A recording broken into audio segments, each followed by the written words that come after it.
இருக்கிற இயேசுவின் நாமத்தில் உங்கள் யாவருக்கும் என் அன்பின் வாழ்த்துக்கள். இந்த கால வழியில கூட உங்களோட தேவனுடைய வார்த்தையை பகிர்ந்து கொள்கிறதுல நான் மகிழ்ச்சி அடைகிறேன். கர்த்தருக்கு நன்றி சொல்லுகிறேன். அருமையான கர்த்தருடைய பிள்ளைகளை, ஒரு பறவைக்கு எவ்விதமாக 2 சிறகுகள் இருக்கிறதோ அந்த 2 சிறகுகளை வைத்து அது உயர பறக்கிறது, அது தேவையான ஆகாரத்தை தேடிக்கொள்கிறது.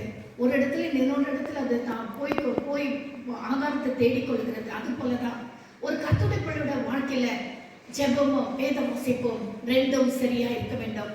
ஜெபம் எந்த அளவுக்கு இருக்கிறதோ அந்த அளவுக்கு வேத வாசிப்பு இருக்க வேண்டும். எந்த அளவுக்கு வேதத்தை நாம் வாசிக்கிறோமோ அந்த அளவுக்கு ஜெபமும் இருக்க வேண்டும். அருமையான கர்த்தருடைய பிள்ளைகளை, இந்த கால வழியில ஜெபத்தை குறித்து தான் ஒரு சில காரியங்களை உங்களோடு நான் பகிர்ந்து கொள்ள விரும்புகிறேன். ஜெபம் என்று சொன்னால் என்ன? ஜெபம் என்று சொன்னால் ஒரு கிறிஸ்துவோட வாழ்க்கையில சுவாசமாகவே காணப்படுகிறது. ஒரு மனுஷனுடைய சரீர பிரகாரமான ஒரு மனுஷனுக்கு சுவாசம் நின்று போய்விட்டால் எப்படி அவன் மரித்தவனாக மாறிவிடுகிறானோ அதே போல அவன் எந்த செயலை செய்ய முடியாமல் போய்விடுகிறது போல ஒரு கர்த்தருடைய பிள்ளையோட வாழ்க்கையில அந்த சுவாசம் என்கிற ஜெபம் இல்லாமல் போனால் கண்ணை நிச்சயமாகவே அவர் மறித்து ஒரு சடலமாகவே காணப்படுகிறார். அவர் எந்த செயலும் செய்ய முடியாது.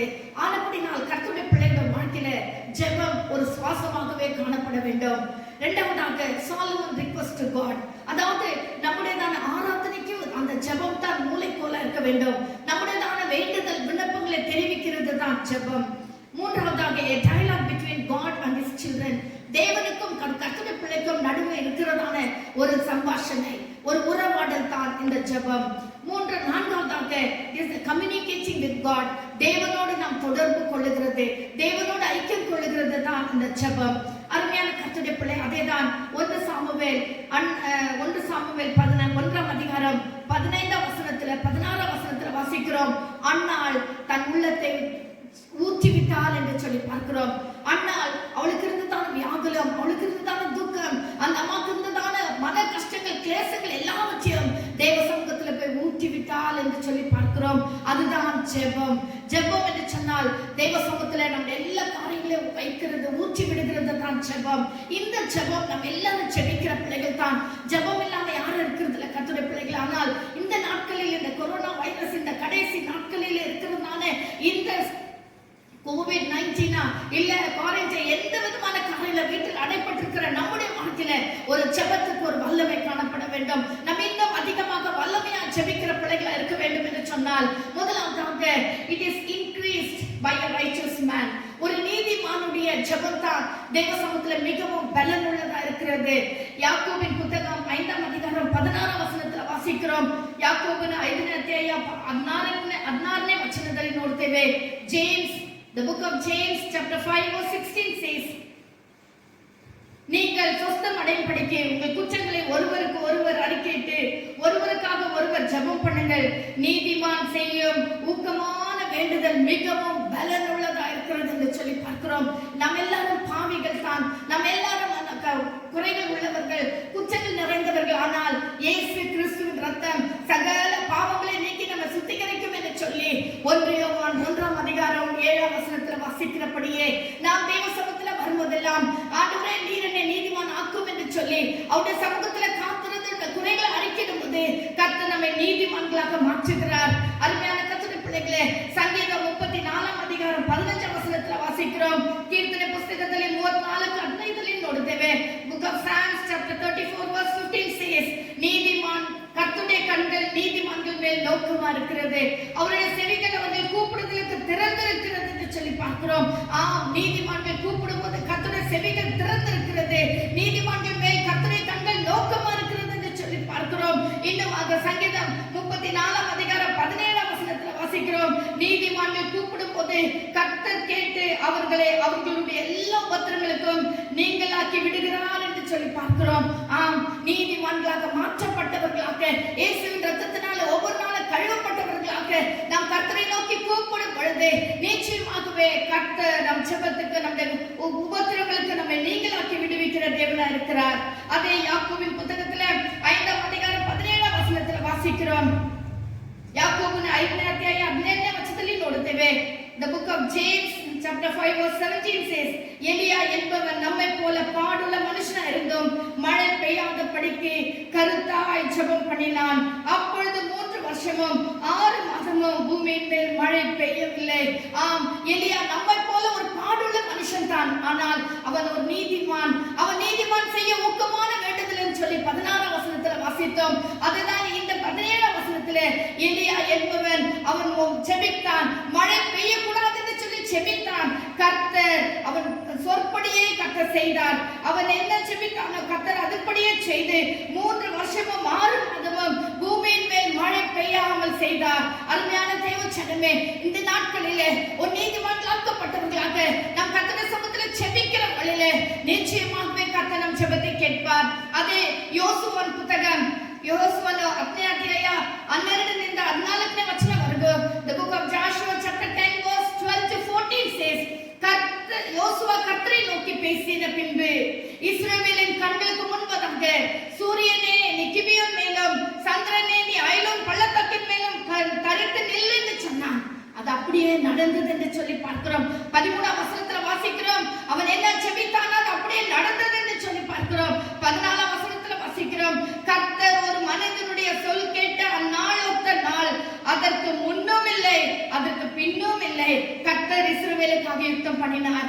ஆம், யோசுவா செபித்த வண்ணமாக எப்படி யோசுவா ஜெபத்தை கர்த்தர் கேட்டாரோ அது போல அவர் முன்னமும் ஒரு மனுஷனுடைய பேச்சை கேட்கலையா, பின்னாடியும் மனுஷனுடைய பேச்சை கேட்கலன்னு சொல்றார். ஆம் கர்த்தருடைய பிள்ளைகளே, நீ ஒரு நீதிமானாக இயேசுவின் ரத்தத்தினால் கழுவப்பட்ட கர்த்தருடைய பிள்ளையா ஜெபிக்கும் பொழுது கர்த்தர் நீ ஜெபிக்கிற ஜெபத்தை நிச்சயமாய் கேட்பார். நான் சில நாட்களுக்கு முன்பதாக கொரோனாக்காக ஜெபிக்க வேண்டும் என்று சொல்லி நான் ஒரு செய்தியை கொடுத்திருந்தேன். ஆம், அதற்காக நாம் ஜெபிக்கும் பொழுது நம்முடைய ஜெபத்தை நிச்சயமாய் கர்த்தர் கேட்பார். கூடிய சீக்கிரத்தில் நமக்கு ஒரு விடுதலை கொடுப்பார். வீட்டில் இருக்கிற இந்த ஹோம் அரெஸ்ட் என்று சொல்லப்படுகிற இந்த காரியத்தில் இந்த கர்த்தர் நமக்கு விடுதலை கொடுக்க போகிறார். நிச்சயமாகவே நாம் நீதிமான்களாக ஜெபிக்க ஆரம்பிப்போம். இரண்டாவதாக பார்க்கும் பொழுது dependent upon faith. நம்முடைய ஜெபம் விசுவாசத்தில் நிலை கொண்டிருக்க வேண்டும். நாம் எப்படி ஜெபிக்கிறோம்? நாம் ஜெபிக்கும் பொழுது நமக்குள்ள எப்படிப்பட்ட விசுவாசம் இருக்க வேண்டும்? அதாவது 100க்கு அதிபதி பார்க்கும் பொழுது லூக்கா எழுதின சுவிசேஷம் 1ஆம் அதிகாரம், லூக்கா எழுதின சுவிசேஷத்திலே நாம் வாசிக்கும் பொழுது 100க்கு அதிபதி தன் வேலைக்காரனுக்காக ஜெபிக்கிறான். என்ன ஜெபிக்கிறான்? ஆண்டவரே, நீ என் வீட்டுல வர்றதுக்கு நான் தகுதி இல்லை கர்த்தாவே, நீ ஒரு வார்த்தை சொல்லும் ஆண்டவரே, என் வேலைக்காரன் சுஸ்தமாவான். அவனுக்குள்ள இருந்த விசுவாசத்தை பாருங்க. ஆண்டவரே, நீ வாரும் என் வேலைக்காரனை தொடும் அப்படிலாம் அவன் ஜெபிக்கவில்லை. அவன் சொன்னதெல்லாம் ஒண்ணே, நீ ஆண்டவரே நீ ஒரு வார்த்தை சொல்லும் ஆண்டவரே. அவனுக்கு எந்த அளவுக்கு ஒரு விசுவாசம் பாருங்க. அவனுக்கல்ல, அவன் வேலைக்காரனுக்கு மேல இருந்த அவ்வளவு ஒரு பாரம் அவனுக்கு காணப்பட்டது. அவன் சொல்லுகிறான், ஆண்டவரே நீர் ஒரு வார்த்தை சொல்லும் ஆண்டவரே, என் வேலைக்காரன் சுஸ்தமாவான். அதே போல அவன் ஆண்டவர் சொன்னபடியே வேலைக்காரன் சுஸ்தமானான். அடுத்ததாக நாம் பார்க்கிறோம் லூக்கா எழுதின சுவிசேஷம் 8ஆம் அதிகாரம் 48ஆம் வசனத்துல வாசிக்கிறோம், 12 வருஷமாய் பெரும்பாடுள்ள ஸ்திரீ ஆண்டவர் சொல்கிறார், உன் விசுவாசம் உன்னை ரட்சித்தது. அப்படி என்றால் என்ன? அவளுக்கு ஒரு விசுவாசம் இருந்தது. நான் இயேசுவின் வஸ்திரத்தின் ஓரத்தை ஆகிலும் தொடுவேன். அவர் என்னை தொடணும், அவர் என்கிட்ட பேசணும், இல்ல நான் அவர்கிட்ட என் பிரச்சனை எல்லாம் சொல்லணும், அதெல்லாம் எதுவுமே அவன் நினைக்கல. அவருக்கு ஒரே ஒரு விசுவாசம் இருந்தது. தனக்குள்ள அந்த விசுவாசத்தை உண்டு பண்ணி கொண்டால் என்னன்னு சொன்னால், இவ்வளவு கூட்டத்தின் மத்தியில, இவ்வளவு இக்கட்டான சூழ்நிலையின் மத்தியில நான் ஒரு தீர்மானத்தை எடுக்கிறேன். நான் என் இயேசுவின் வஸ்திரத்தின் ஓரத்தை ஆகிலும் நான் தொடுவேன், எப்படியாவது நான் இயேசுவை தொட்டு விடுவேன் என்று சொல்லி அவள் ஒரு தீர்மானம் எடுத்து விசுவாசத்தோடு இயேசுவின் வஸ்திரத்தின் ஓரத்தை தொட்டார். அப்பொழுதுதான் கர்த்தர் சொல்லுகிறார், உன் விசுவாசம் உன்னை ரட்சித்தது என்று சொல்லி. மூன்றாவதாக பார்க்கிறோம் யாக்கோபு 1ஆம் அதிகாரம் 5-6 வசனத்துல வாசிக்கிறோம், நீங்கள் விசுவாசத்தோட கேட்க எதையாகிலும் நாம் அவரிடத்தில் கேட்டால் நாம் எப்படி கேட்க வேண்டும்? நாம் செபித்தால் எப்படி செபிக்க வேண்டும்? விசுவாசத்தோட செபிக்க வேண்டும் என்று. இருமனம் உள்ளவன் தன் வழிகளெல்லாம் நிலை வச்சவனா இருக்கிறான். என் ஜெபம் கேட்கப்படுமோ கேட்கப்படாமல் போய்விடுமோ, நான் கர்த்தர்கிட்ட கேட்டனே கொடுப்பாரோ இல்லையோ அப்படின்னு சொல்லி அவன் ஒருவன் அவிசுவாசத்தோட அல்ல, நான் செபித்தேன், கர்த்தர் என் ஜெபத்தை கேட்டார், எனக்கு கண்டிப்பா மறுத்து அழு செய்வார் என்கிற நல்ல ஒரு விசுவாசத்தோடு கூட நாம் செபித்தால் நிச்சயமாகவே கர்த்தர் நம் ஜெபத்தை கேட்பார். ஹல்லேலூயா. மத்தேயு சுவிசேஷம் 21ஆம் அதிகாரம் 22ஆம் வசனத்துல வாசிக்கிறோம். மத்தேயு ಬರೆದ ಸುವಾರ್ತೆ 21ನೇ ಅಧ್ಯಾಯ 22ನೇ ವಚನ. The book of Matthew chapter 21 verse 22 says, மேலும் நீங்கள் விசுவாசம் உள்ளவர்களாய் ஜெபத்திலே எவர்களை கேட்பீர்களோ அவைகள் எல்லாம் பெறுவீர்கள். எவைகளை கேட்பீர்களோ, விசுவாசத்தோட ஜெபத்துல எவைகள் எல்லாம் கேட்பீர்களோ அவைகள் எல்லாம் நாம் பெற்றுக்கொள்ள முடியும் என்று சொல்லி இந்த வசனத்துல வாசிக்கிறோம்.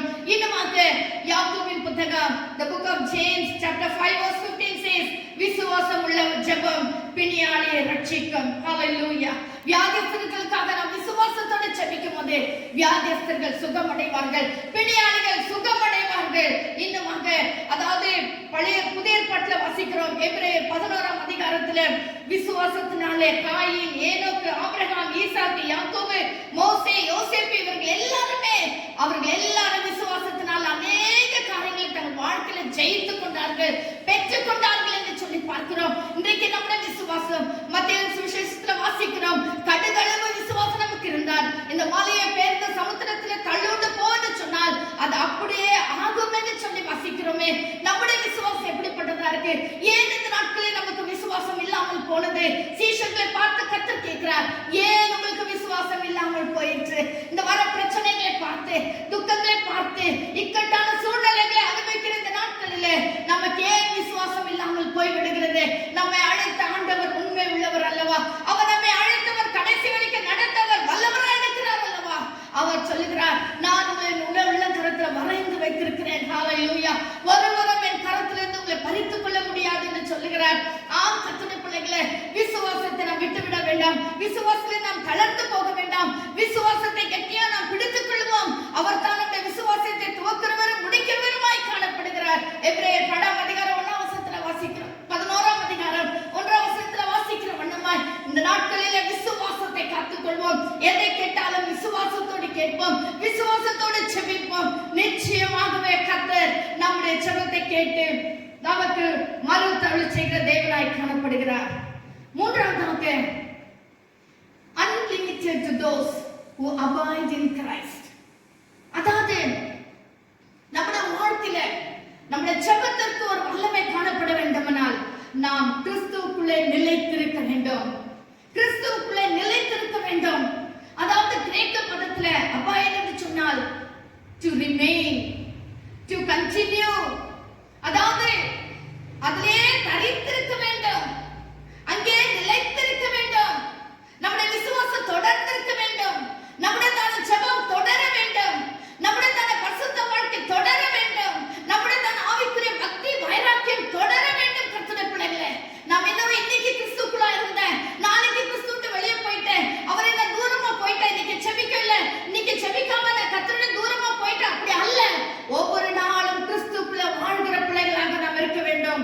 யோவான் எழுதின சுவிசேஷம், the gospel according to St. John chapter 15 verse 5 and 7 says, யோಹಾನ ಬರೆದ ಸುವಾರ್ತೆಯಲ್ಲಿ ನಾವು ನೋಡುವಾಗ 15ನೇ ಅಧ್ಯಾಯ 5ನೇ ವಚನ 7ನೇ ವಚನ ಅದರಲ್ಲಿ ನಾವು ಏನು ನೋಡ್ತೀವಿ?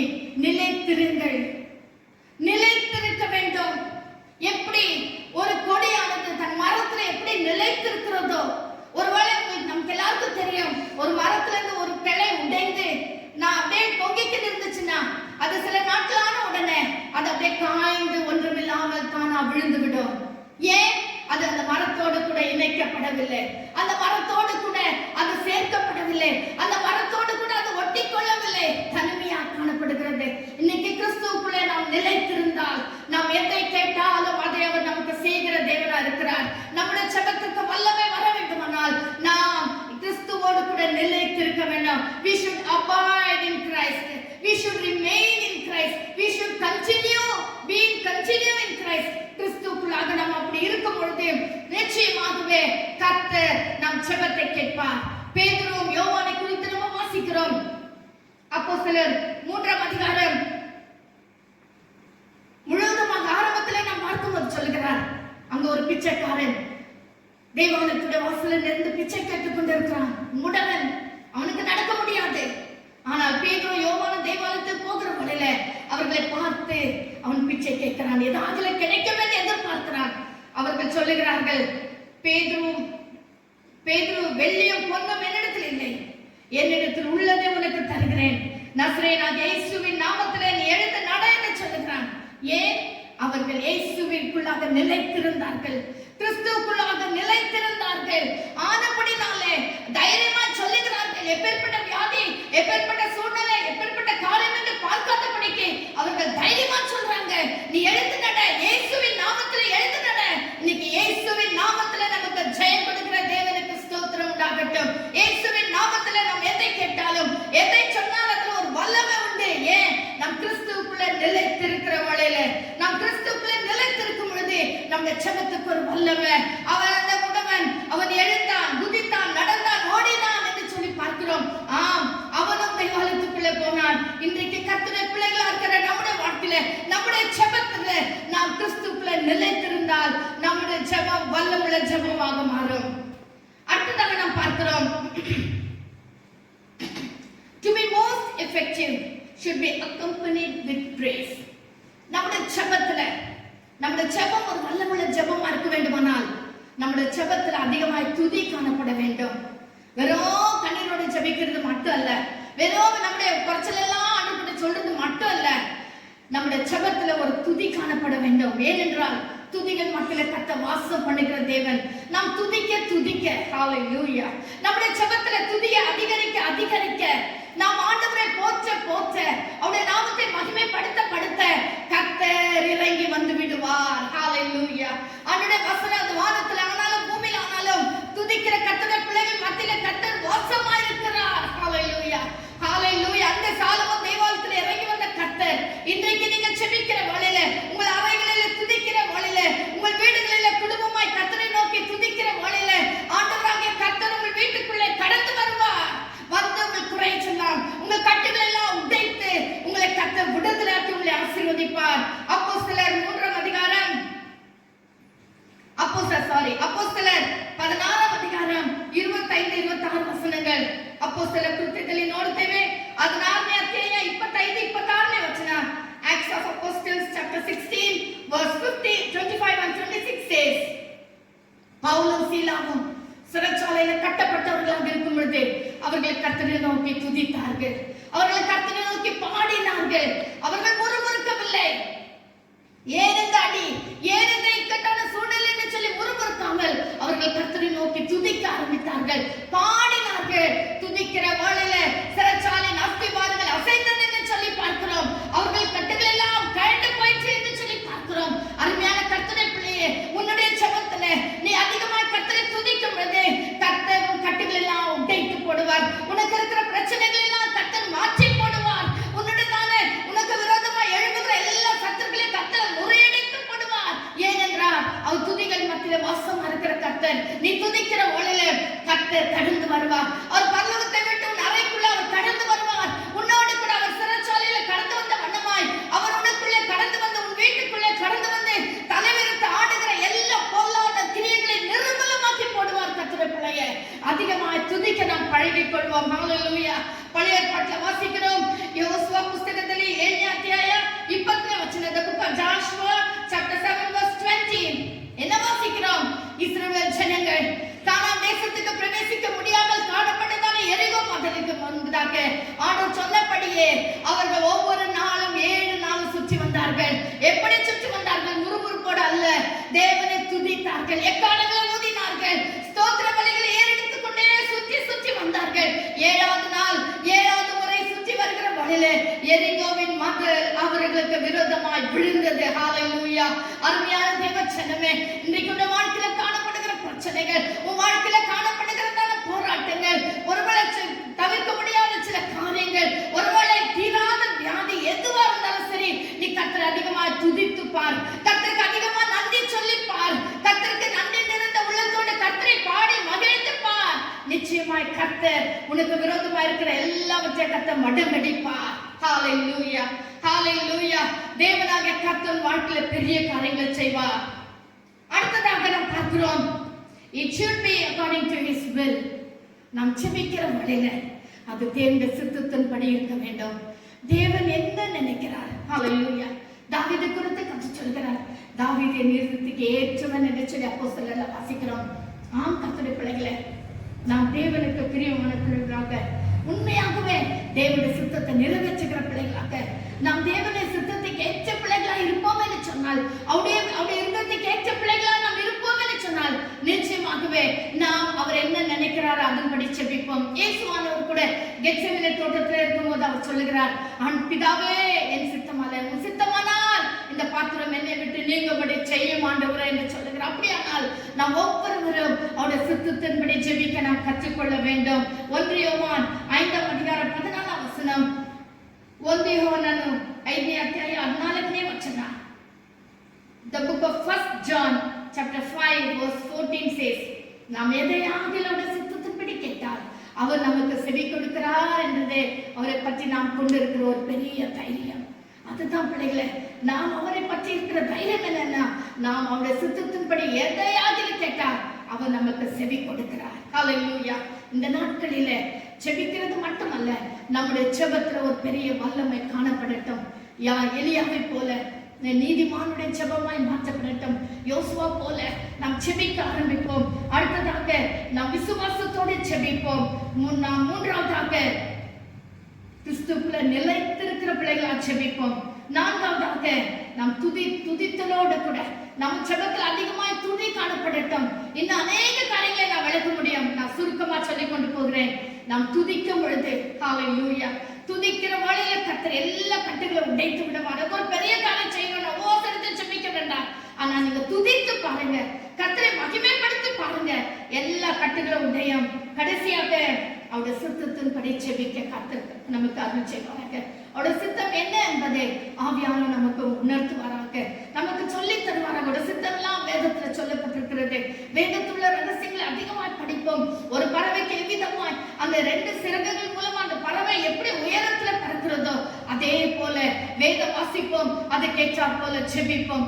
2ம் சரியாக இருக்கும் போதே நம் ஆவிக்குரிய வாழ்க்கையில நாம் வளர முடியும். ஒரு வல்லமுள்ள ஜெப வீரர்களாக நாம் மாற முடியும். நிச்சயமாய் கர்த்தர் இந்த நாட்களிலே அதிகமாய் செபித்து நமக்கு விரோதமாய் வருகிற இந்த கொரோனா வைரஸ் இப்படிப்பட்டதான சூழ்நிலைகள் எல்லாவற்றையும் நாம் மேற்கொள்ள பரிசுத்த ஆவியானவர் தாமே நமக்கு இரக்கம் செய்வாராக.